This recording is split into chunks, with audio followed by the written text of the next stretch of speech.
Studi banding, lokasi 3, TPSD Patikraja.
Nah, kalau bikin telurnya ya bisa cara membuatnya.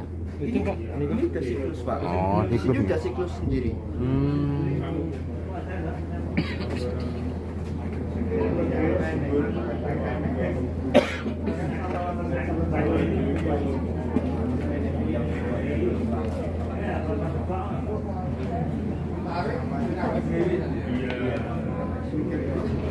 Jenisnya lain nggak Pak? Lalatnya kalau itu kan lalat hitam, kalau mungkin kalau di pasir itu kayak lalat buah. Tidak ada. Yang terbangan sih ya. Ini bukan. Kalau tong ini bertelur, ntar yang apa yang itu kalah sama malware. Gunakan Contoh alatnya gimana yang Mas? Ini yang kayak gini. Iya. Panjang. Kayak alat buah kan. itu panjang. Gitu.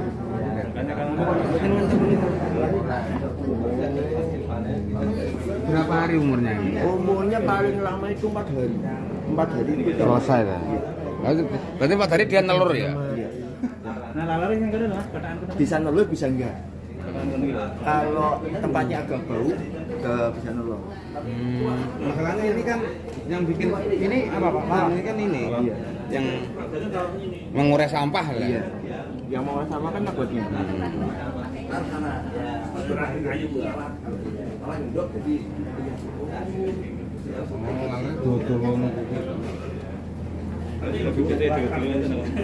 Pakai plus.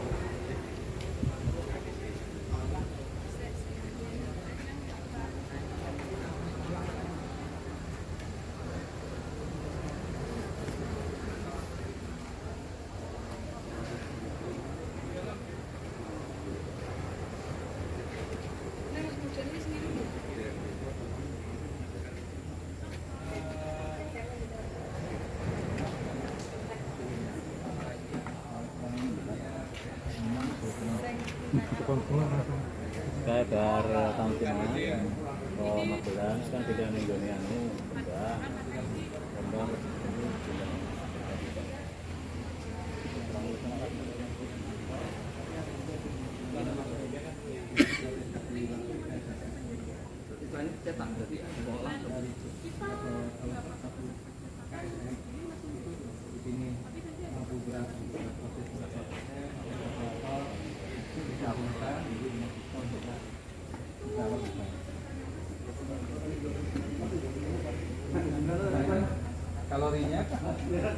kalorinya ini udah mencapai 4 ribuan Pak. Kalori. Kalau bahan bakar biasa tapi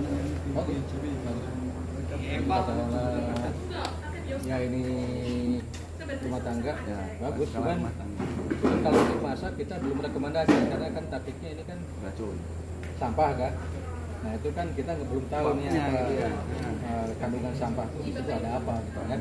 Nanti si asapnya kalau masuk ke dalam dadang atau apa kan takutnya nanti ada masalah gitu kan. Jadi belum direkomendasi. Jadi kalau masuk pabrik tahu, Ya. masuk pabrik tahu Tahu masih belum Pak, masih belum direkomendasi karena tadi itu kalau pabrik tahu kalau untuk makanan kita mungkin harus 100% murni organik Pak. Kalau sini kan ini ada masih campur plastik gitu ya. Jadi kita belum rekomendasi untuk itu. Nah, ini keuntungannya ini kan kalau untuk pupuk Pak, kalau untuk pupuk kan tanaman kan 3 bulan sekali atau 6 bulan sekali kan dipupukkan. Jadi bukan pemakaian untuk harian. Kalau ini kan tiap hari dibakar Pak. Iya. Jadi bisa menyelesaikan masalah usam atau bisa menyelesaikan masalah Iya. Untuk kami ya paling enggak Sampah. sampah lingkungan. di sini di Banyumas permasalahannya adalah bagaimana menyelesaikan menuntaskan sampah ini. Bursam kan ada sebagian yang tidak ini kan kita sudah olah menjadi begitu sehingga Ini berarti sampah nggak itu fokus- selesai gitu kan. nggak fokus ke pupuk ya ini Pak. Oh enggak. Bukan untuk pupuk memang. Sama sekali bukan. Karena memang tujuannya kita untuk BJP itu Pak, bukan untuk pupuk. Kalau untuk pupuk ada lain lagi ini. Biak tupatornya lain. Mungkin M4 tadi itu. Tapi kalau ini khusus untuk BJP. Singkatannya apa Pak? BJP apa artinya Pak? Bahan bakar jumputan padat. Oh, Anu bagus. Mungkin kalau itu di SNI-nya ada Pak, SNI. Coba di SNI tadi SNI. Ini tahu. Anu bahan bakar.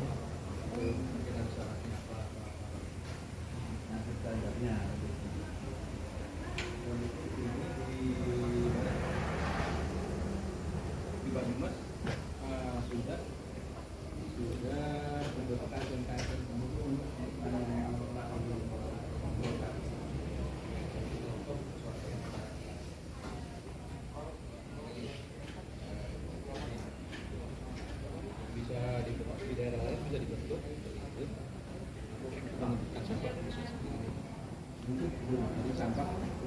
habis sama sekali.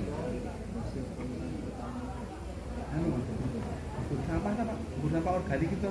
Ya, sampah. dari kibrik itu. Dari kibrik itu Ya, langsung di sini. Ya, itu sekitar 90% organik. Organik dibawa ke sini, dicampur di aplikator, kemudian difermentasi di Rabai selama 6 hari, 3 hari ditutup. Alatnya juga harus kayak gini, Pak. Ya? Alatnya harus kayak gini. Kenapa, Pak? Ini alatnya harus kayak gini. Medianya untuk tempat juga harus. Iya.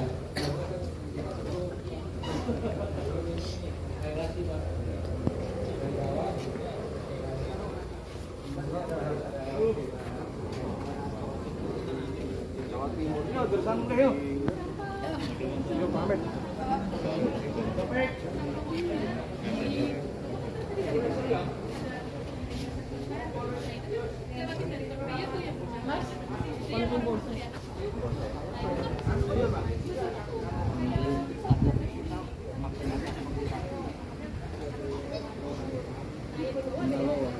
Kalau standarnya kita akan mengacu untuk maksimalnya. Kumpul ayo. Kita mau takon nih kan terus.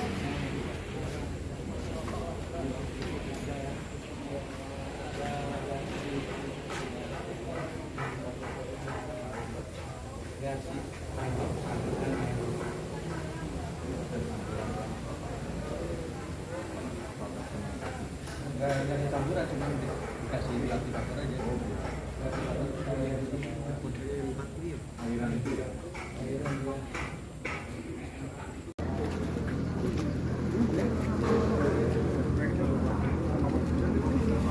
Pak mini itu 300 kilo per jam sesuai kebutuhan.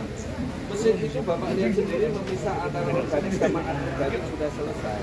Hasilnya sudah lembut. Kalau mau dijadikan kompos tinggal dibikin apa?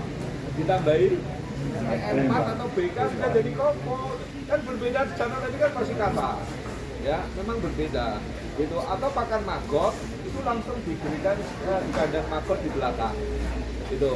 Ya, nanti dimakan maggot sehari sudah selesai jadi kasgot. Ya, kasgotnya tinggal dijual. Kan gitu. Ya. Nah, terus yang hasil pilahan itu di sini teman-teman KSN ini punya perkumpulan yang namanya koperasi, sehingga bahan RDF itu dikirim ke Wangon. Wangon itu posisinya di utaranya Cilacap, pabrik semen. Kenapa dikirim ke sana? Satu dua luar biasa. Oke, terima kasih Pak Adit. Oke, jadi di sini tidak ada pencacah RDF karena teman-teman KSM itu RDF-nya di pool jadi satu. Kami punya full LDF di Wangon. Wangon itu jaraknya tinggal 20 kilo dari pabrik semen Cilacap. Sehingga bahan RDF itu semuanya dikirim ke full RDF, dicacah. Setelah dicacah langsung dijual ke Cilacap. Itu. Jadi proses RDF yang ada di Banyumas ini one day proses. 1 hari sudah bisa menjadi bahan RDF. Karena kami sudah memisahkan antara sampah organik dengan sampah anorganik gitu. Nek pengen RDF-nya berat, organiknya dikeringkan, nanti dicampur gitu. Karena kalau hanya plastik saja, 1 dump truck itu beratnya hanya 1 ton. 1 ton 500.000 untuk dibawa ke sana dari sini itu rugi. Tapi begitu kami campur dengan bahan organik yang sudah kering, 1 dump truck bisa 4 ton. 3 kali lipat. 4 ton 4 kali lipat, Pak. Duitnya 2 juta. Bedanya di situ, gitu loh. Ya, karena syarat RDF itu yang penting kering, Pak. Organik maupun anorganik, yang penting ukurannya harus kecil-kecil, Pak. Itu nanti harus dicacah lagi. Sehingga ada namanya mesin cacah RDF. Kayak gitu, ya. Ya, tinggal pilihannya ada di bapak-bapak semuanya. Yang gerobokan, yang mana yang dekat-dekat dengan pabrik semen, pilihannya harus RDF. RDF itu pilihan yang menguntungkan, prosesnya sangat mudah. Begitu dipilah langsung dicacah jadi uang. Ya, karena sudah kering, Pak. kan mesin gibriknya sudah memilah. Tinggal bubur sampahnya itu dikeringkan.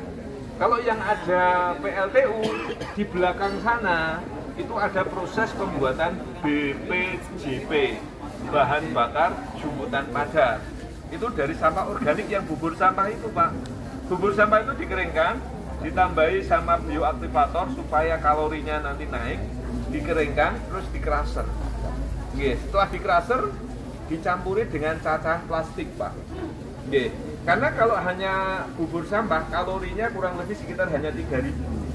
Supaya kalorinya naik ditambah cacahan plastik, itu kalorinya bisa menjadi 4.200. Kalau 4.200 harganya bisa 600.000 rupiah ke PLTU. Itu, Nah, supaya jadi duit, nanti kan hubungan kami dengan KSM ini mitra, Pak. Ya, kami dengan KSM itu mitra. Pak Bupati Banyumas setiap minggu itu bisa ketemu dengan teman-teman KSM, jagong bareng seperti ini. Ya, iya. Jadi kesulitannya teman-teman KSM itu sangat diperhatikan oleh Pak Bupati, gitu. Sehingga kendala-kendala yang dihadapi oleh teman-teman KSM itu direct langsung didengar oleh Pak Bupati, gitu. Karena Pak Bupati sangat peduli untuk menyelesaikan sampah Banyumas kayak begitu. Ya, dengan model seperti ini, ya. Banyumas insya Allah nanti di tahun ini kami akan menyiapkan seluruh KSM itu diganti dengan mesin gibrik. Kan tadi belum, Pak. Sana itu belum, ya. Makanya baru ini mesin gibrik. Kami punya mesin gibrik itu ada 15. Yang sudah ada itu baru 15. Tahun ini kami lengkapi semua. Sudah tanda tangan kontrak, Pak, tadi.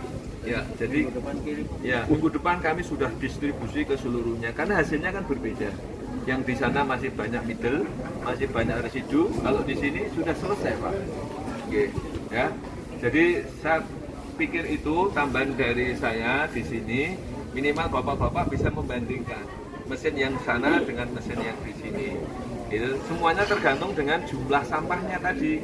Jadi mesin gibrik kita ada yang mini gibrik 300 kilo. 300 kilo itu 1 kubik ya. Ya, 1 kubik, Pak. 1 kubik per jam. Ada yang 1 ton. 1 ton itu berarti 3 kubik.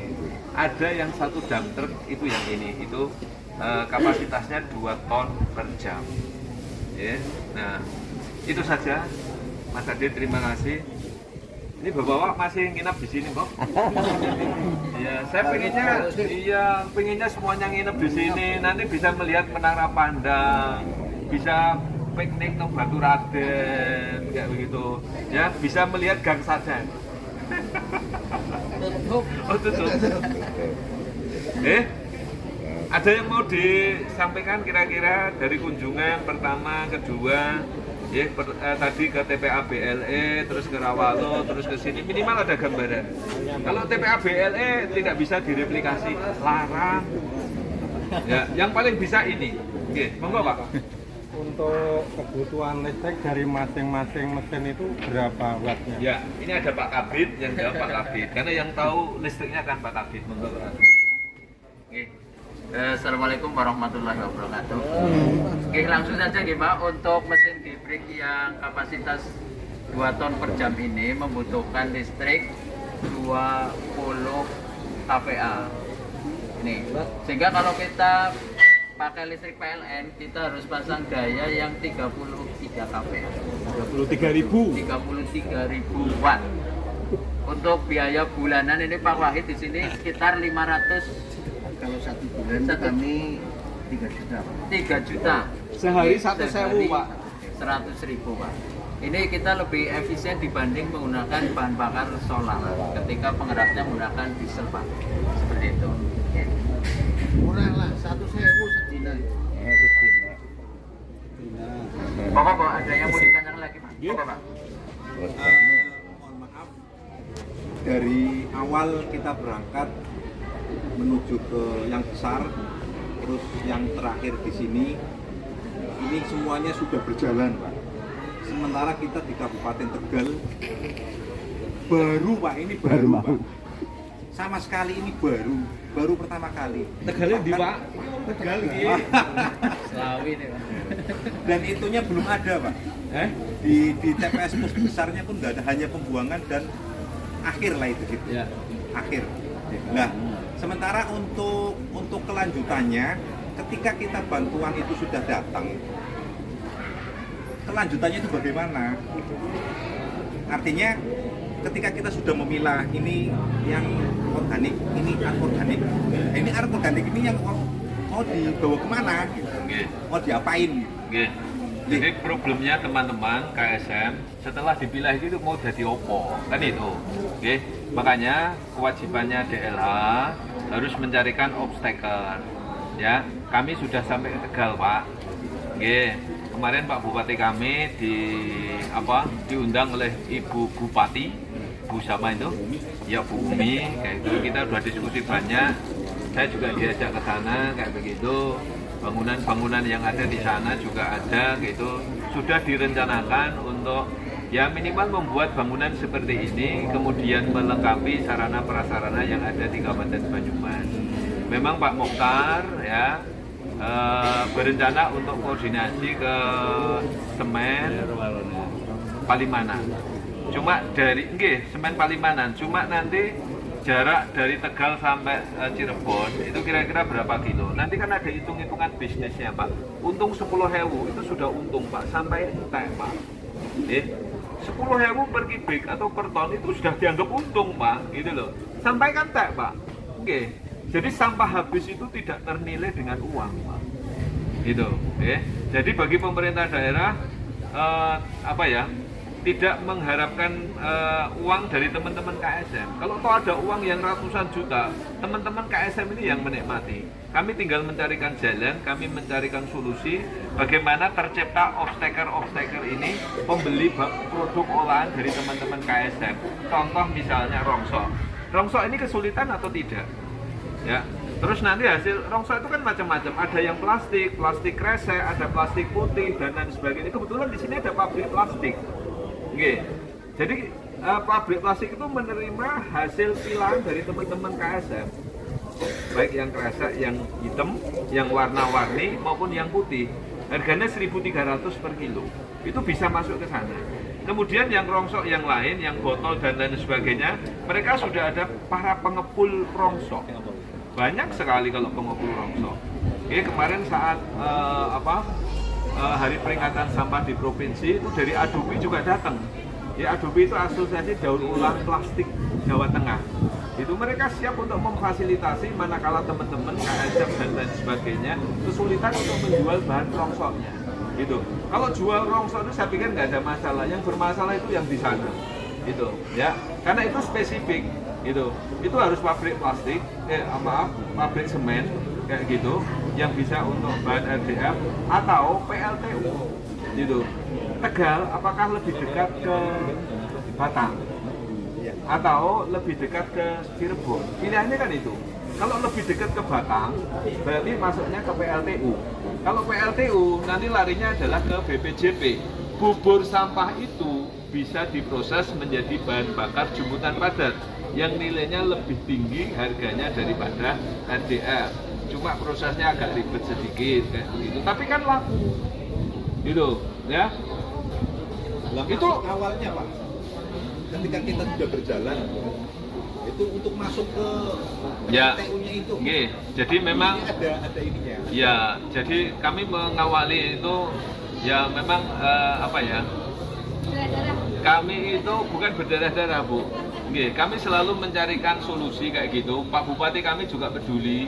Gitu. Jadi kalau kami tidak punya link, Pak Bupati yang mencarikan link. Gitu. Jadi seperti MOU dengan PT Indonesia Power. Gitu, ya. Ya, jadi untuk BPJP itu kan yang mengelola adalah PT Indonesia Power. PT Indonesia Power itu yang mengelola PLTU se-Indonesia wilayah barat. Kalau wilayah timur itu kayaknya PT Indonesia Nusantara atau apa, itu cuma bedanya seperti itu. Ya, jadi seluruh pembangkit listrik, seluruh pabrik semen ke depan itu harus sudah didorong untuk diversifikasi energinya. Harus ada penggunaan energi alternatif yang bisa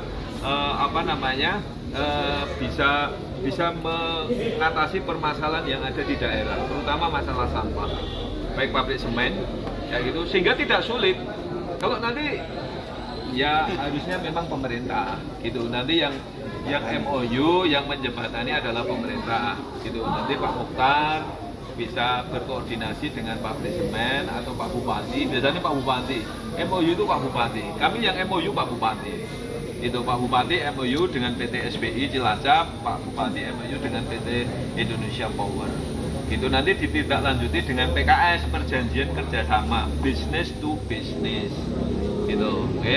Jadi memang harus ada campur tangan dari pemerintah. Gitu. Yang mencarikan jalan kudu pemerintah. Gitu, ya. Di sini kan ada Pak Adit, ada Satker kayak begitu. Jangan khawatir teman-teman, yang penting jalan dulu. Ya, jalan dulu, gitu wujudkan gitu. Pemilahan sampahnya sudah selesai, tinggal produknya mau dijadikan apa, nanti dipikirkan selanjutnya seperti itu. Oke? Masih ada? Kalau enggak kita foto bersama.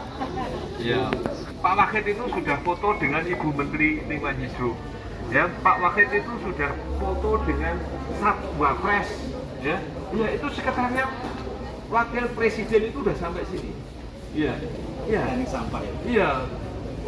Jadi Dirjen PUPR juga sudah sampai sini, gitu, ya. Jadi semuanya sudah hampir sampai sini. Bahkan ini bangunan belakang itu kalau jadi, ya, nanti Pak Luhut Panjaitan, Luhut Binsar Panjaitan itu mau ke sini. Karena bangunan di belakang itu langsung menghasilkan 2 produk, RDF sama BPJP, gitu, ya. Jadi akan kita jadikan PDU percontohan yang sekaligus menghasilkan BPJP dan RDF, gitu. Ya, di tahun ini. Kalau bupatinya itu betul memperhatikan. Bupati Tegal memperhatikan banget kok. Pak Adit kene lho, goleki kok Pak Santir kok.